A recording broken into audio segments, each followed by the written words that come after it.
Well, hello everyone. Welcome to another video on History by Podcast.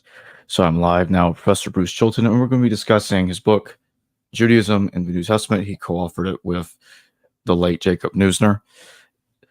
So it's good to have you back on the show, Bruce. Thank you. Good to be here. And thank you for joining me once again. So when scholars such as yourself sift through the New Testament to understand Judaism within the New Testament,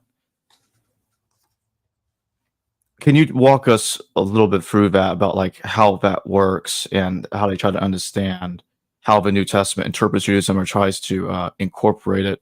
Is there Hellenization going on? Like, what's happening when it uses Jewish sources? Within the history of scholarship, Jacob Neusner and I were addressing a persistent tendency, namely to interpret the New Testament as if everyone knew during that period that Judaism and Christianity were going to become different religions. That is, there were many studies which were entitled something like Judaism and the New Testament, or some variation of that. And the reason we chose the title Judaism in the New Testament was precisely that, as we said in the preface, within the New Testament itself, the stance that is predominantly taken is that the New Testament formed the same Judaism that represented a continuation of the Hebrew Bible. Much of the New Testament was written while the temple still stood. Jesus himself is portrayed as going there to worship and engaging in controversy about the appropriate worship. Paul goes there for the same purpose. James, the brother of Jesus, is not only portrayed as being there, but Jewish sources outside the New Testament also refer to the importance of James, the brother of Jesus, as a figure within the temple in Jerusalem. So what we were concerned to do in the book was to portray the way in which those who contributed to the New Testament understood themselves to be practicing forms of Judaism, in particular, to be continuations of that Israel that receives the promise within the Hebrew Bible. Now, when it comes to Jesus and the way that the Gospels portray Jesus interacting with Jews, is it did they try to make Jesus somewhat hostile? Are they in conflict with one another in certain cases, or is it trying to like distance Jesus from Orthodox Judaism? Are they trying to harmonize it, or is it a mixed baggage? I think that you can see that there is a consistent trajectory of development as you move through the Gospels.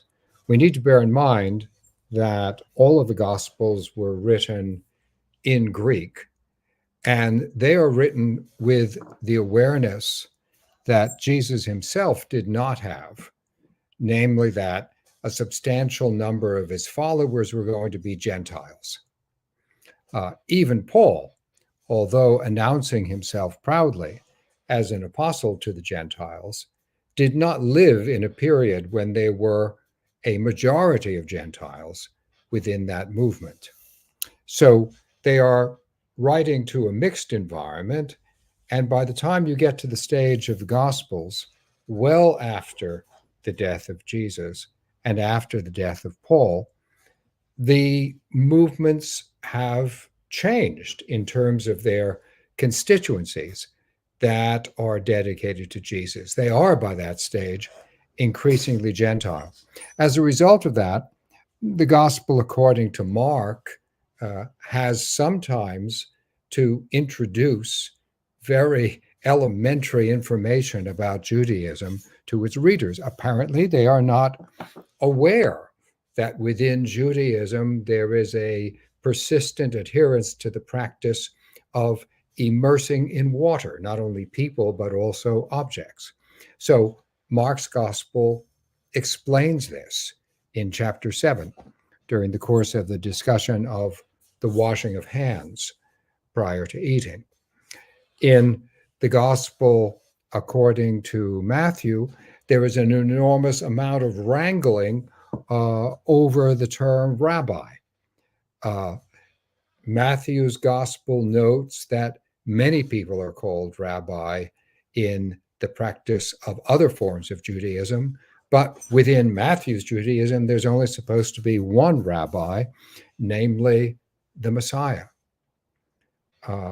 Luke's gospel, on the other hand, presents the message concerning Jesus as being one that emerges inside synagogues. This, particularly in the book of Acts, emerges inside synagogues, but then provokes a reaction against it from those same synagogues. Now, that overall pattern is one that Luke also projects back into the experience of Jesus himself, so that you have an entire story of Jesus about to be stoned in the gospel according to Luke because he preached in a synagogue. That is quite unlike any other gospel.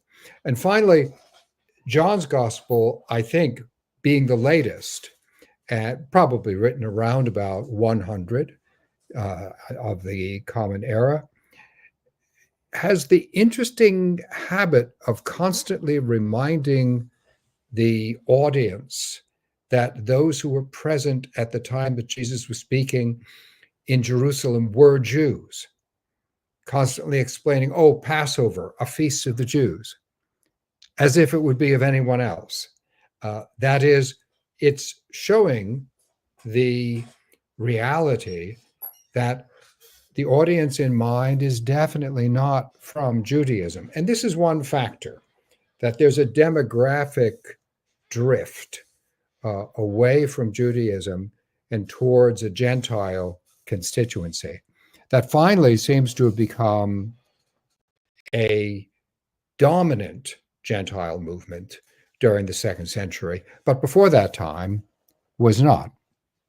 So one fact that we had to bear in mind is that the audience shifts, the interests of the people composing these documents also adjusts over time, and each of them develops a particular understanding of how it is that this movement they are a part of is an authentic continuation of what had been within the experience of Israel earlier.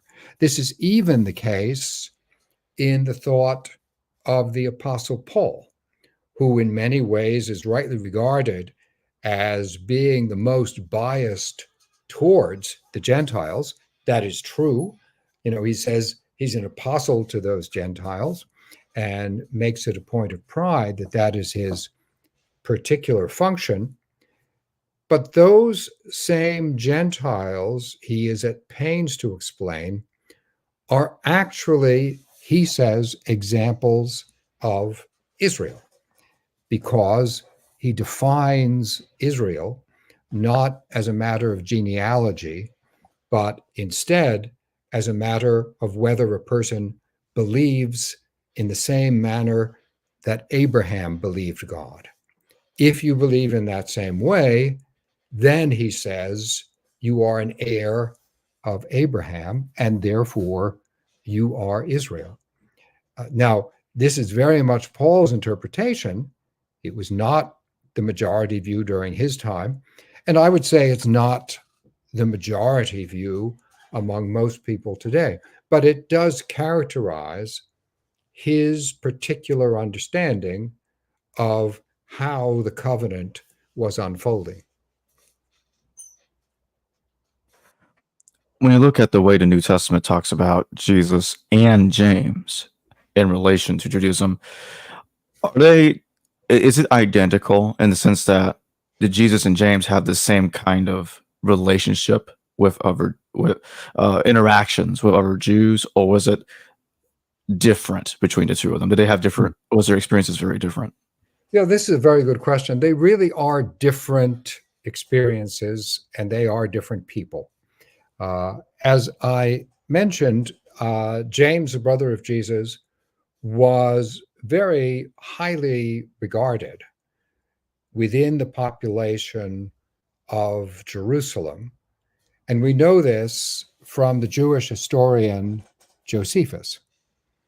And in the account that we have, not only of Josephus, but also of an early church historian named Hegesippus, James was especially held in high esteem because of his close association with the temple. And we can see in both Hegesippus and in the book of Acts that the reason for this association was that James was a regular participant in what was called the Nazirite vow, a vow in which a person would undertake for a period of time, 1 month seems to be a rather good average, to pay particular attention to the requirements of purity, making sure that, for example, one didn't contact any kind of corpse uncleanness or, of course, eat anything unclean. And for this purpose, during the period of the vow, a person would also abstain from wine or even from grapes. The concept was that there was to be a sober, scrupulous attention to the issue of purity. The reason for this was that during the same period of time, the person who took on the vow of a Nazirite, which means a consecrated person, that person would also not cut or shave the hair of one's head, or if one had a beard, the hair of one's face. There would be a difference because both men and women could undertake the Nazirite vow, and many did, we know, as a result of historical sources of the period. The purpose of the vow was to make the Nazirite into an engine of purity. That's why this person was called one who was consecrated. And you can see some discussion of this within the Torah in the book of Numbers, chapter 6. And that understanding was continued over time. There's also considerable discussion of it within the Mishnah. And as I mentioned, it appears in Josephus and in the pages of the New Testament. So there was a dedication to a principle of individual holiness, of which James, the brother of Jesus, was an example. And as a result of that, because he was known as a practitioner of this highly regarded vow, James was welcomed into the temple in a way that Jesus himself never had been. However, there was nonetheless considerable controversy between James and the high priest of the time, as there had been between Jesus and the high priest of his time. The result of that was in the year 62, during a period of an interregnum between the appointment of two Roman governors, the high priest undertook to have James stoned to death, which was how he died. The reaction to his death in Jerusalem, however, was vehement and negative, and they actually made an appeal to the incoming Roman governor, Albinus, to remove the high priest who was responsible for the death of James. And that's exactly what happened. a very interesting development because it indicates that although James was known to be a follower of his brother, he was also not only accepted within the temple, but became a prominent practitioner of a major vow. And others practicing Judaism in Jerusalem obviously revered him, even those that didn't agree with him. And this is, to my mind, a very good example of how it is that what is usually called Second Temple Judaism was a highly varied phenomenon. And therefore, the way that you would practice this religion varied widely and also across a very large geographical area. And that also meant that those who practiced Judaism needed to accommodate to difference. Sometimes that difference would cause friction, even friction to the point of violence. There's no doubt about that at all.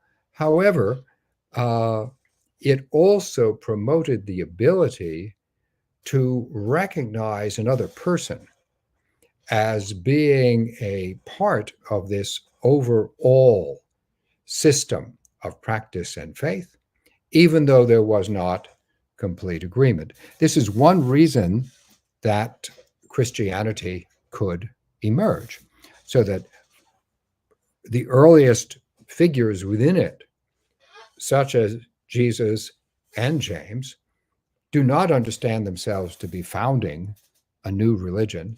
They understand themselves to be practicing the religion of Israel as it should be regarded. Now, they do so in different ways. Even Jesus and James, his own brother, are not in complete agreement. And this is clearly indicated if you look at the whole of the work of Luke, that is, not only the Gospel according to Luke, but also the book of Acts, because it's in Acts that we see James asserting his own authority within the movement of Jesus over the crucial question of whether non-Jews, Gentiles, who accept the message regarding of Jesus can also be regarded as belonging to this fledgling movement. And it is James' decision, marked out in the book of Acts, chapter 15, that such Gentiles can adhere to the faith, provided they are immersed in the name of Jesus, that is what we call baptized, provided they are immersed in the name of Jesus, and it's understood within the practice of the time, when that occurred, those who followed Jesus also believed that, like Jesus himself, the person immersed in water also received the Spirit of God, so that this sharing of the Spirit becomes a defining feature of the movement. And James, in coming to this decision, also finds that Gentiles who accept immersion in Jesus' name in this way should not be required also to accept the covenant of circumcision. Now, there were followers of Jesus who held to that position, who believed that, yes, Gentiles could join in with our movement. And by the time that this discussion occurred, this is well after the death of Jesus, but by the end of the 40s of the Common Era, so we're talking a considerable period of time after Jesus' death, which likely occurred in the year 32. By this time, there were substantial numbers of Gentiles who were attracted to the movement, especially in the city of Antioch. And it was because of a controversy over whether such people also needed to accept the covenant of circumcision, that there was a meeting of the leadership in Jerusalem, which James in Acts chapter 15 is portrayed as taking the most prominent role in, and actually articulating the decision, which is that there will be what we call baptism, immersion in water, reception of spirit, but there's not to be the requirement of accepting the covenant of circumcision. That, of course, is perhaps the single most important decision in the history of Christianity, because removing the requirement of circumcision made Christianity a religion really unlike other forms of Judaism. James himself understands what he's doing as an act which is intended to support what he refers to within this discussion reported by Luke in Acts chapter 15 as a matter of being in the process of restoring what he calls the tent of David. And in using that phrase, he is actually quoting from the prophet Amos in chapter 9. And of course, as James understands it, he himself and his brother Jesus were representative of the house of David. So the concept is, because Amos refers to the tent of David being restored, Gentiles taking part in that project, now in James' experience, that is going on by means of the influx of Gentiles to support the movement. This, of course, was an issue that Jesus himself never faced. Jesus himself doesn't speak, as far as we can see, about the covenant of circumcision, did not have to deal with large numbers of Gentiles who were seeking to join his movement. And as a result of that, what we can see is that James faces different issues from those that confronted Jesus.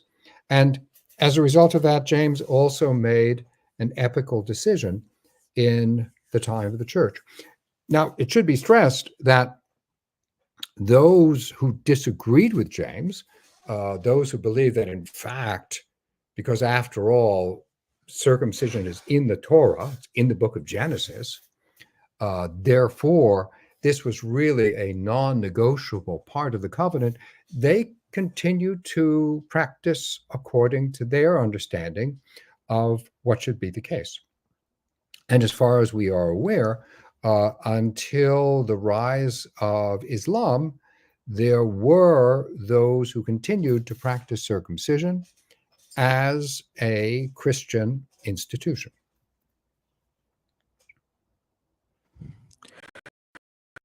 What is the theory of social entity?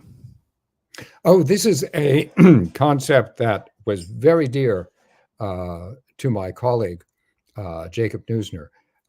That is, within the understanding of how religions work, it's important to bear in mind that they are not simply static statements of belief that never change.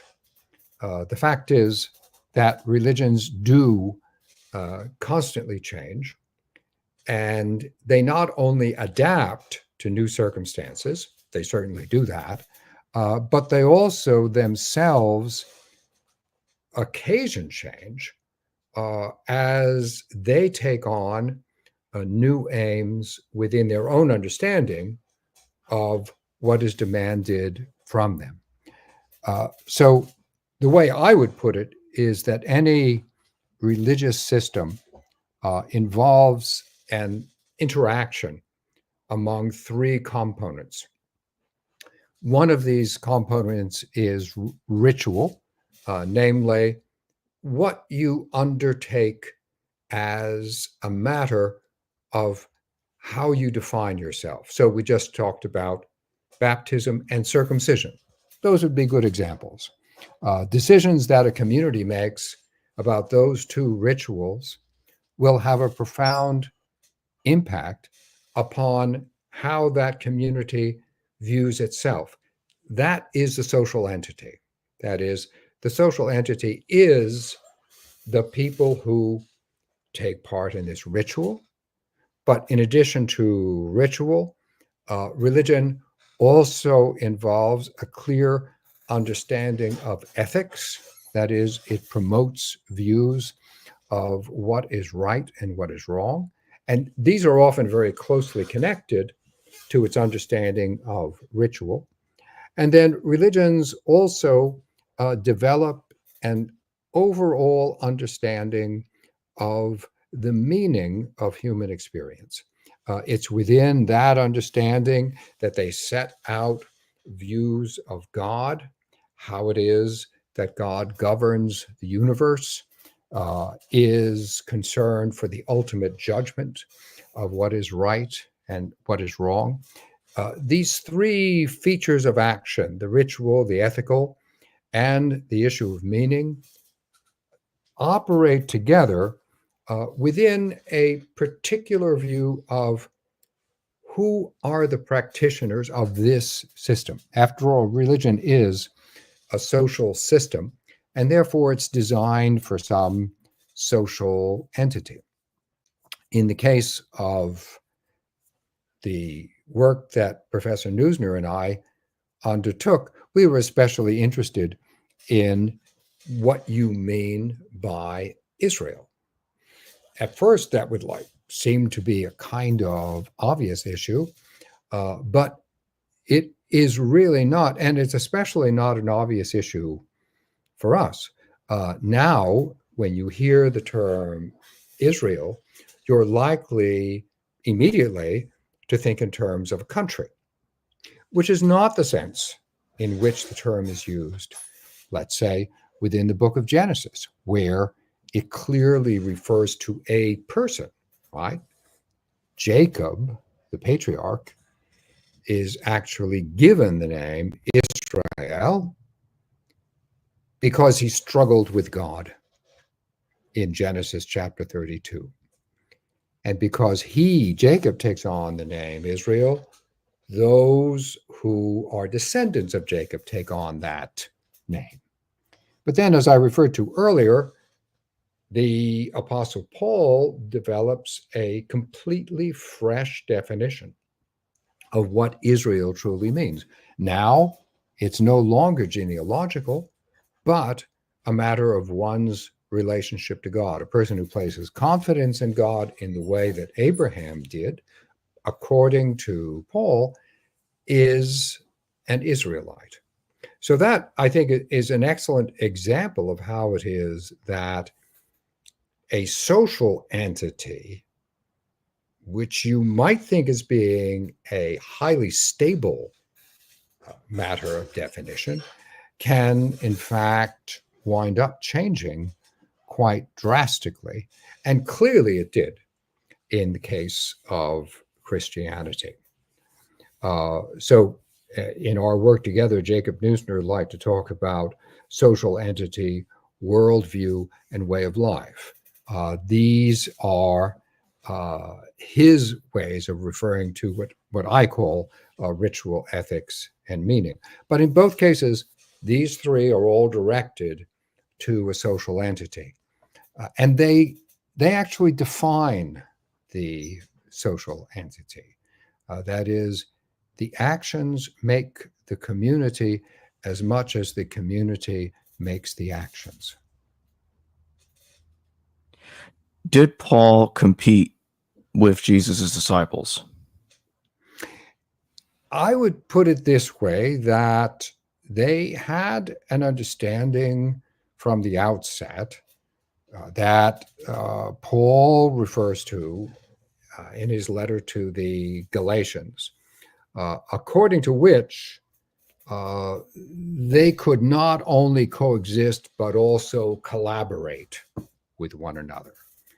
And Paul's concept of the collaboration is that he should prioritize his apostolate towards the uncircumcised, towards the Gentiles, whereas Peter and James would concentrate on the circumcised, namely on what we would call Jews, what Paul would call Israel after the flesh.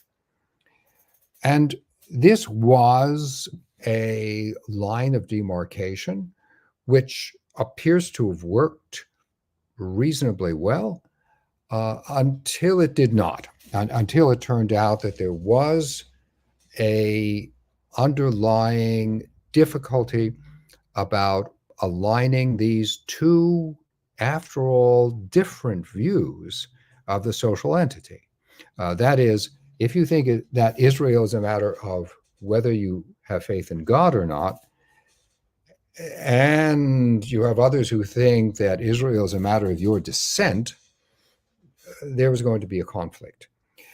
And as is the case in the life of religions, these conflicts are not merely matters of intellectual disagreement. These were people on the whole who did theology because they were pressed to it by their own actions and by the actions of those around them. The particular controversy that did put Paul at odds with Peter and with James is also described by Paul in his letter to the Galatians. And there what Paul says is that he had been initially active as an apostle in the city of Antioch, to which I referred earlier. And in Antioch, there was this interesting mixture of people who had been practicing Judaism, who had been born as Jews, who were themselves circumcised, if male, who circumcised their young, who also dedicated themselves to Jesus and accepted baptism. Yet, there were also Gentiles who did that same thing. Now, let's pause for a moment to think about the implications of a Gentile deciding that he would accept the preaching in regard to Jesus and take on the following of this movement. Although that such a person would not be required to accept the covenant of circumcision, he would be required, or she would be required, to give up the cultural, what Judaism calls idolatry, of the Greco-Roman world, would have to separate oneself from that kind of practice and from everything that was related to it. Within the Hellenistic world, there are also practices of marriage, which allowed for unions with much closer relations than was set out within the Torah. So the relationship to the idols of the Greco-Roman world and to the sexual habits of the Greco-Roman world would change if you were a Gentile who decided to accept baptism.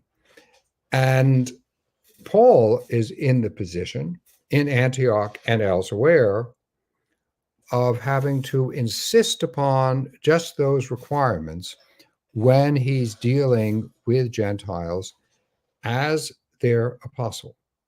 It is not as if Paul is saying there'll be no change after baptism. In fact, he makes it extremely clear in several of his letters that he is stringent in his insistence upon what both the ritual and the moral changes that occur to Gentiles when they accept baptism. So having engaged in that process away from Antioch towards the west, Paul then returned to Antioch, and there in Antioch, he also joined in mealtime celebrations within the community of those who believed in Jesus. Now, when we say there were mealtime celebrations, when we say that people were eating together, we have in mind an activity which is within the realm of the ritual that I just referred to. These appear to have been proper meals. They are not just abstract meals, but at the same time, they are also what we would call Eucharists or celebrations of the Lord's Supper, or at a later time, they could be called masses. That is, they are communal meals which take on a ritual character and also remember the presence of Jesus as being a living reality within their experience. This becomes one of the distinctive rituals of Christianity. Of course, today, that mealtime ritual has become highly abstract. That is, in most churches, what you say is bread and wine at most, and reference simply to Jesus in his Last Supper. But in the early decades of the Christian movement, these were actual meals, and just as there is variety within Judaism, so there was also variety within the practice of what we would call a Eucharistic meal. Because Paul simply alludes to this practice, we can't specify it, and one could wish that he told us more about it. But there are documents from antiquity, including something called the Dietary, which means the teaching, not in the New Testament, but from the first century, which tell us how it was that these meals would be celebrated by followers of Jesus. Now, question: who should or could take part in these meals? Because one of the ritual requirements widely kept in Judaism involves purity in regard to foods. Now, some of this discussion of purity is obvious.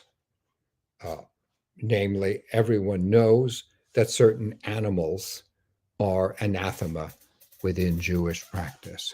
The most famous one in modern times is the pig, but it included rabbit, it included lobster, on the grounds that these were not animals that, in the description of the Torah, were really meant to be herded and therefore eaten. But in addition to that, there are requirements of purity in Judaism that involve making sure that one doesn't consume blood, both by the way in which you butcher an animal and in the way in which you choose to eat. There are also prohibitions of some mixtures of food, and the way these dietary requirements worked in the first century was not entirely regulated. There were differences. So it was virtually inevitable that in Antioch, where you had people from both Jewish and pagan backgrounds who had been baptized eating together, the question should arise, should this really be happening? That is, if I'm a practitioner of dietary purity, let's say I'm familiar with an early form of the Mishnah, would I be willing to join in such a thing if I were an adherent of the movement, with Gentiles being present? Paul accuses Peter of having joined in such meals. That is, that Peter was in the position at first of accepting the idea that there should be a communal meal among Gentiles and Jews within the movement. And Paul says that then Peter withdrew. And he says that he withdrew because there were followers of James present, and there was a fear of how they would react to this practice. Now, this idea that James was insistent upon the issue of dietary purity is entirely plausible, because in that same scene I referred to earlier on in Acts 15, where James asserts that circumcision would not be required of Gentiles, he nonetheless also insists that certain things would be required of Gentiles. One of them was that they would abstain from eating blood, from eating meat from an animal that had been strangled instead of having its throat cut to be bled out. And he insisted that they should not eat food which had been sacrificed to idols. Now, that last point is a very interesting one, because in the first century, if you went to a market, an agora, it was quite routine to see over, let's say, a butcher's shop, the emblem, within Judaism, we'd call that an idol, the emblem of a god, with the idea being that as this meat was slaughtered and butchered, it was being offered up in sacrifice and then sold on to commercial clients. In other words, food sacrificed to idols was something that was not easily separated from, and not as obvious as we might think of idolatry ordinarily. That is, James' position is, in my opinion, like the position of the different people who thought there should be circumcision. James' position about dietary purity was, in my opinion, entirely reasonable, but it wasn't Paul's position. Paul insisted two things. One is that within the ritual meals of followers of Jesus, there should basically be one table, or as close as one table as you could possibly get. And he also believed, and this was a more daring position in many ways, intellectually speaking anyway, he also believed that you could eat food sacrificed to idols. He directly opposed James on this ground. And the reason he said this was that, look, idols really don't represent anything. They're nothing. And therefore, if you clearly understand that, and those around you do, where your meat happened to come from really made no difference whatever. Now, that also is a position that was designed to encourage a wider practice of mealtime celebration. But incidentally, one feature of early Christian practice, which is quite interesting, is that the consumption of fish in common meals, especially dried fish, salted fish, was very widespread. And to some extent, this has a root actually in the practice of Jesus, because those parts of Galilee which were along the Sea of Galilee were involved in the dried fish, we can call it industry.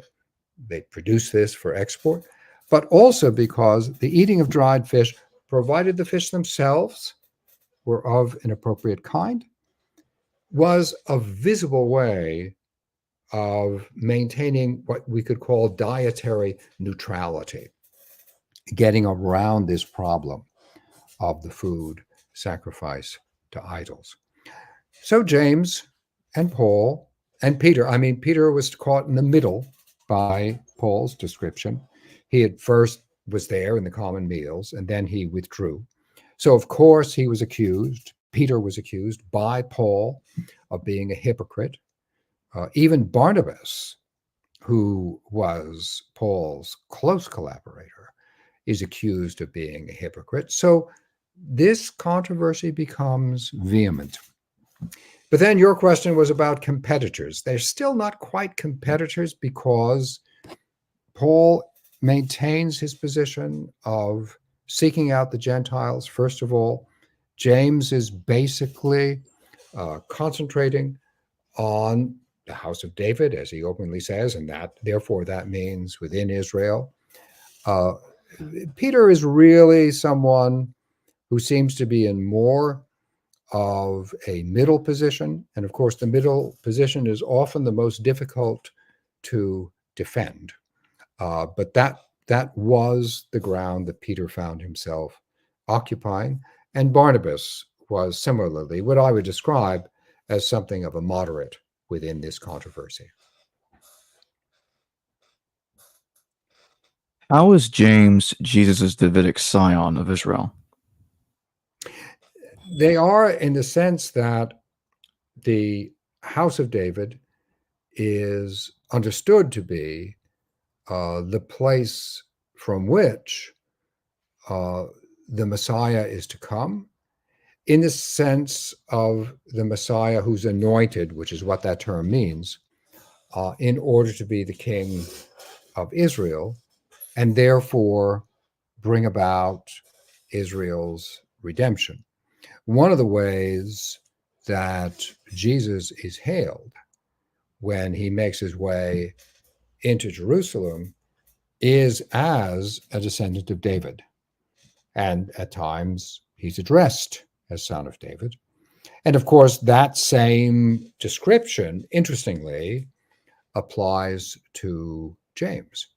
They share their lineage with Joseph, which is the only way that either of them can be described as being from the stock of David. So it does seem to me that James has every reason to emphasize the Davidic purpose of this movement, since he himself, after the death of Jesus, is the one who actually embodies that identity.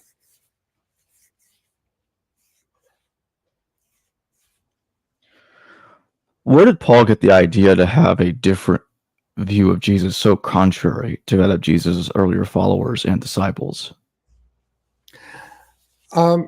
I think that the most formative experience for Paul that he himself refers to is of Jesus risen from the dead.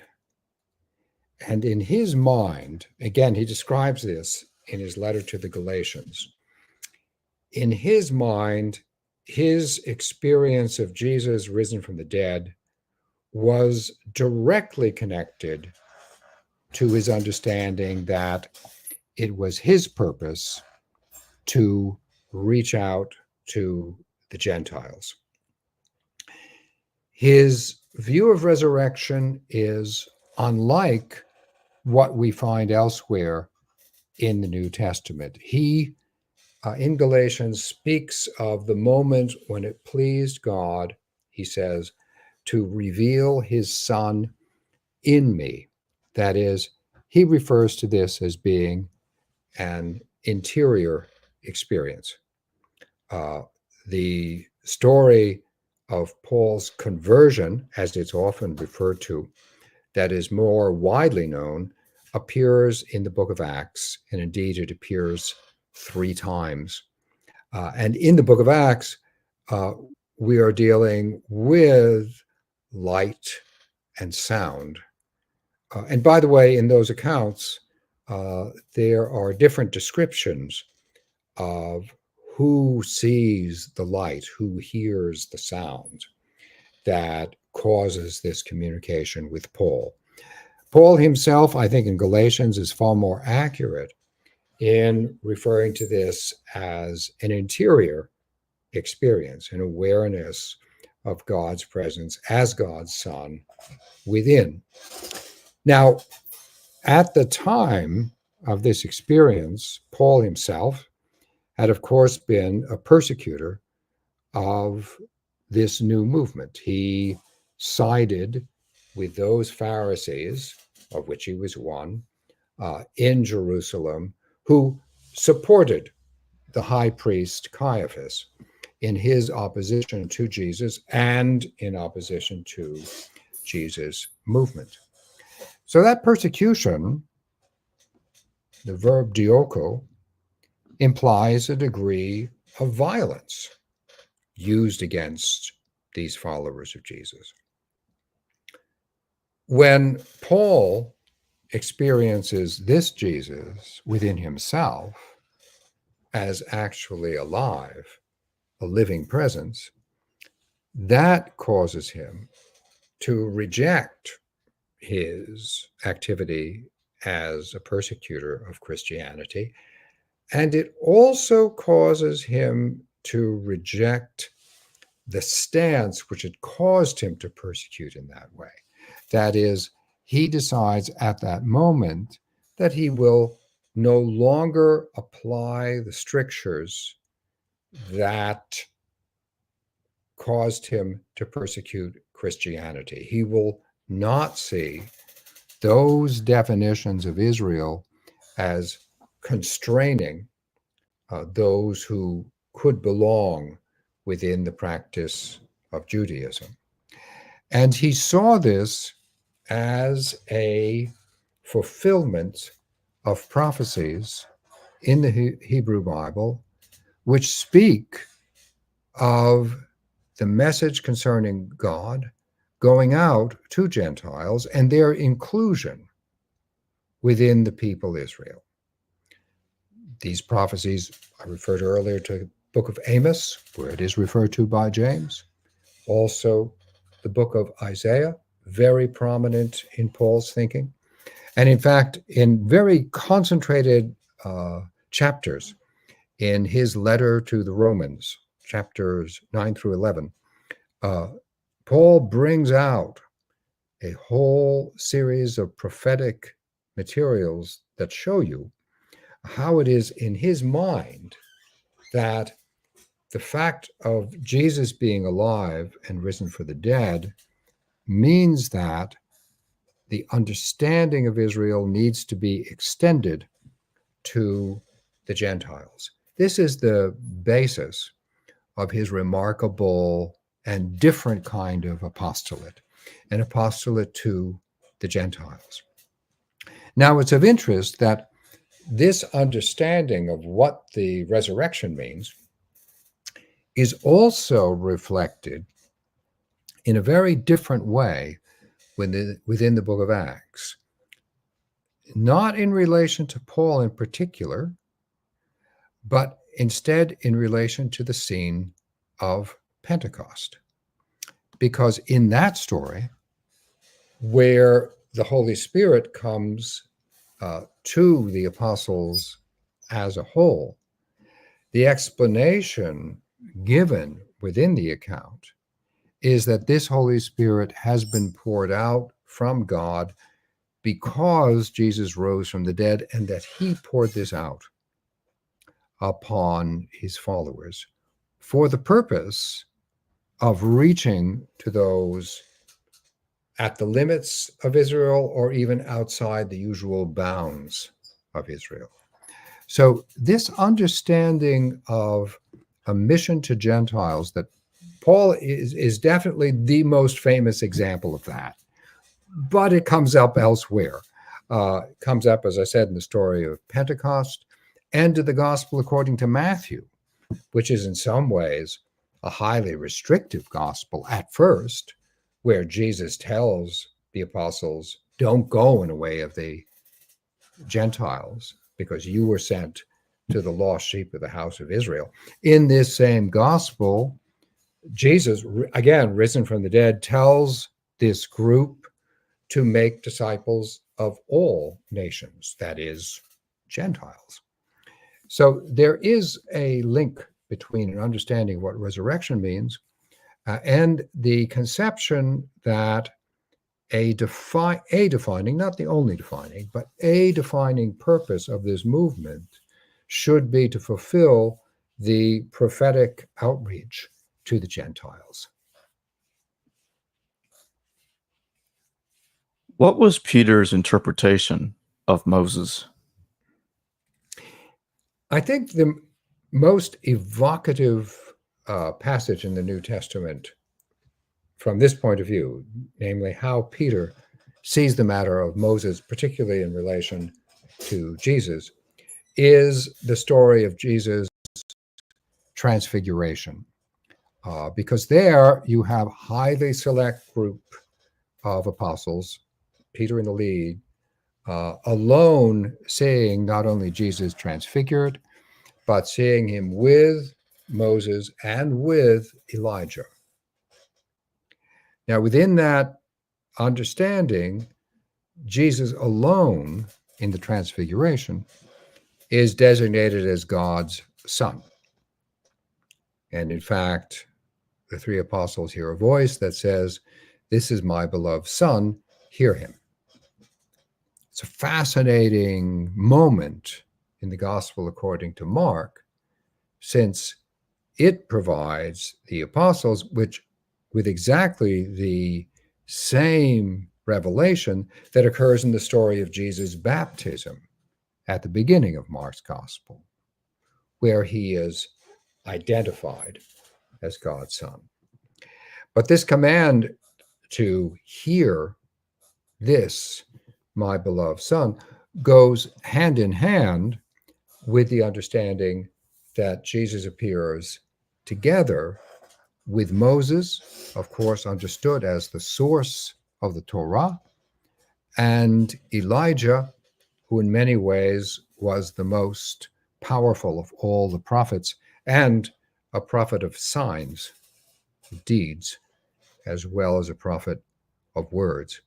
So I think that what we can see in the story of the Transfiguration is a reflection of how Peter went about understanding some of the same issues differently understood by Paul and by Peter.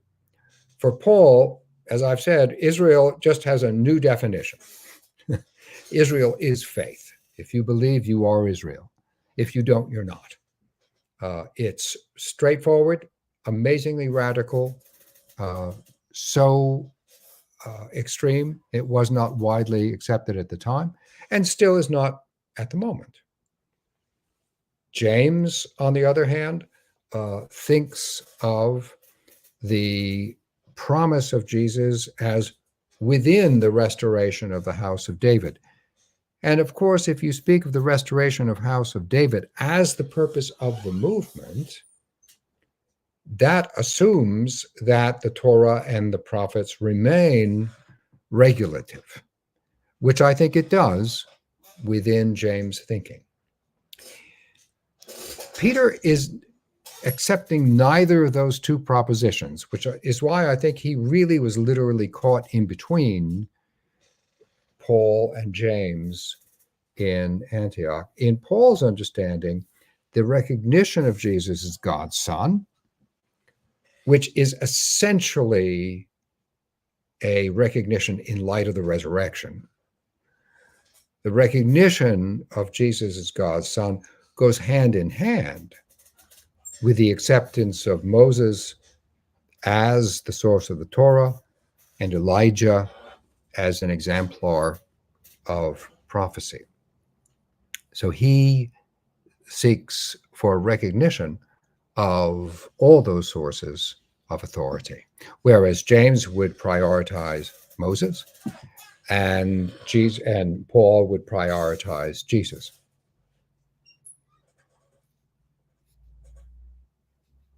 And what about the Epistle of James? A lot of scholars look at that and say, okay, that's a very Jewish Christian-like text, and it portrays James as being has Torah Orthodox ideas attached to James, and yet in some parts of it, it kind of is still distances from that at the same time. It does. I think myself, it is quite clearly a later work. However, I would not assume it has nothing to do with the position of James.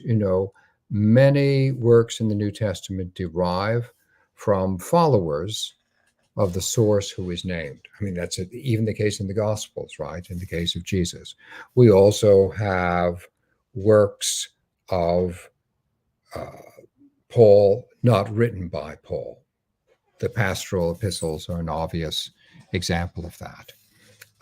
Most scholars would not say that first letter of Peter was personally written by Peter.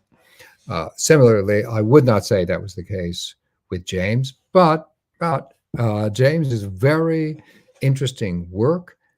It opens with a fascinating appeal to a wisdom theology in which wisdom is portrayed as a constant source of insight which should be followed and which can guide the community further.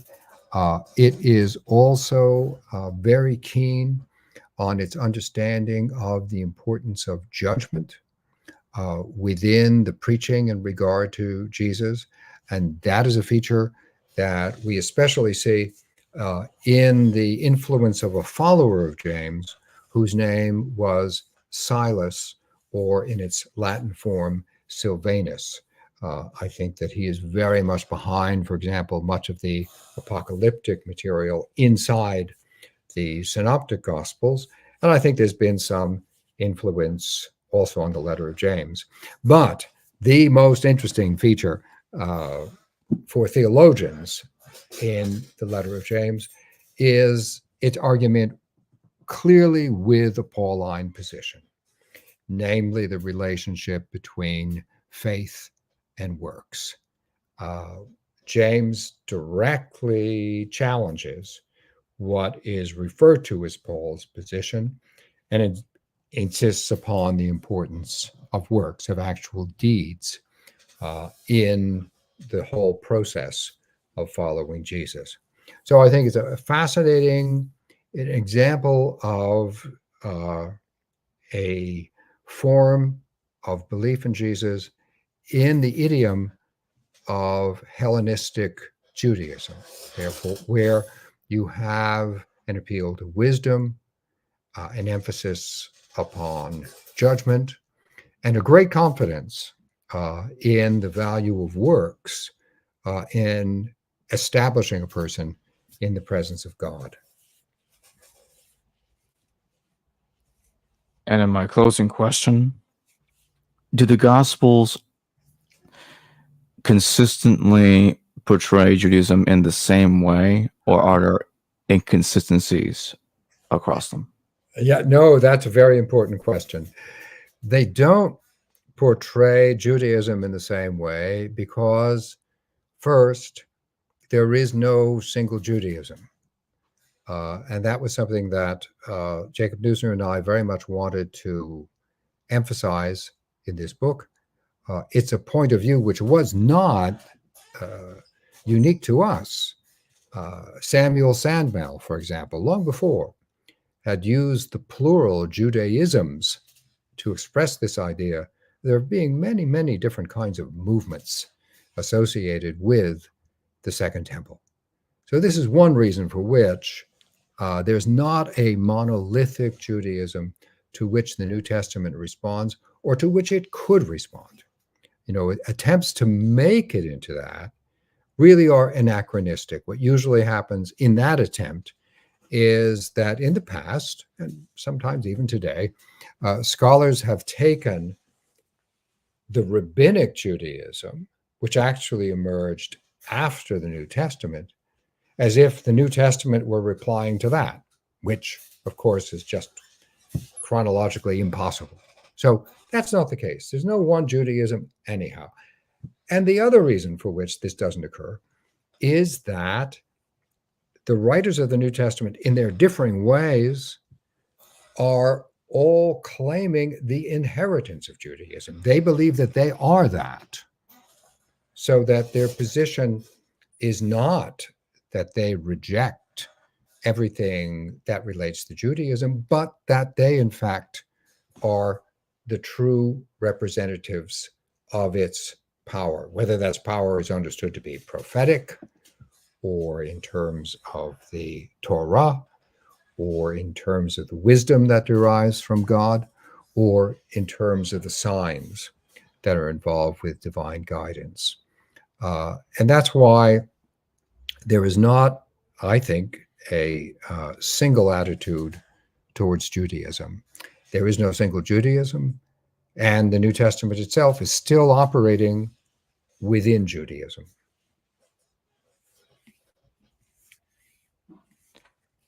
So while I already know to go get Judaism in the New Testament, the link to purchase it's in the affiliate link in the description below and in the pinned comment.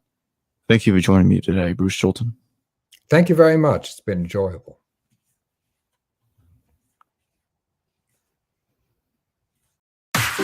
Hello viewers, thanks for watching this video from the History Valley YouTube channel. Please don't forget to subscribe and hit the notification bell. And if any of you wish to further support this channel, please consider checking out this channel's Patreon page and becoming a patron. And or donate through PayPal or through Super Chat during your live stream. Thank you.